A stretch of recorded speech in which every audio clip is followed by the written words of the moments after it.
Biz ham bugun trenddan qolmasdan buvijonim bilan Baringni sinab ko'ramiz. qani ketdik. Uyga kelsam buvijonim qozon oqartirishga YouTubedan retsept ko'rib, shu bo'yicha qozonlarni qaynatib ko'ribdilar. Ko'rib turganingizdek, sezilarli natija yo'q. Endi buni Bavi bilan sinab ko'ramiz. Nima to'g'ri qildim, ish qilib butun Instagramda oldida sharmanda bo'lib qolmasaydi. Xullas kalom, birinchi Bavini idishlar u qaynoq suvimiz bilan birga faqirga solib qo'ydik. Idishlar tayyor bo'lguncha hovlidagi xazonlarni yig'ishtirib qo'yishga qaror qildim. Buvijonim ham boshqa ishlar bilan bandlar. Bir aylanib kelib qaraganimizda Bitta ham o'xshamayapti, Feruz.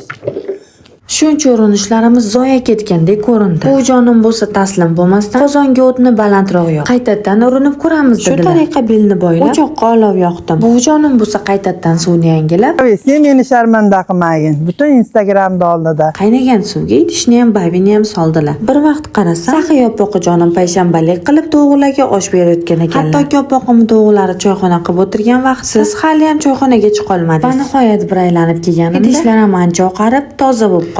Bu orada tovuqlar oshni hazm qilib, po'kaga yeyishga o'tib ketishibdi. Shisha yeganini eshitgandim-u, lekin po'kaga yeyishini birinchi marta ko'rishim. Ko'rib turganingizdek, mana shu idishimiz ancha oqaribdi. Lekin alyumin qopqoqlarimiz o'z rangini yo'qotib, ancha qorayib ketgan. Videoga like bosib, bizga obuna bo'ling, bundan qiziqlari hali oldinda. Baviga ham har xil narsani solavermaydi ekan.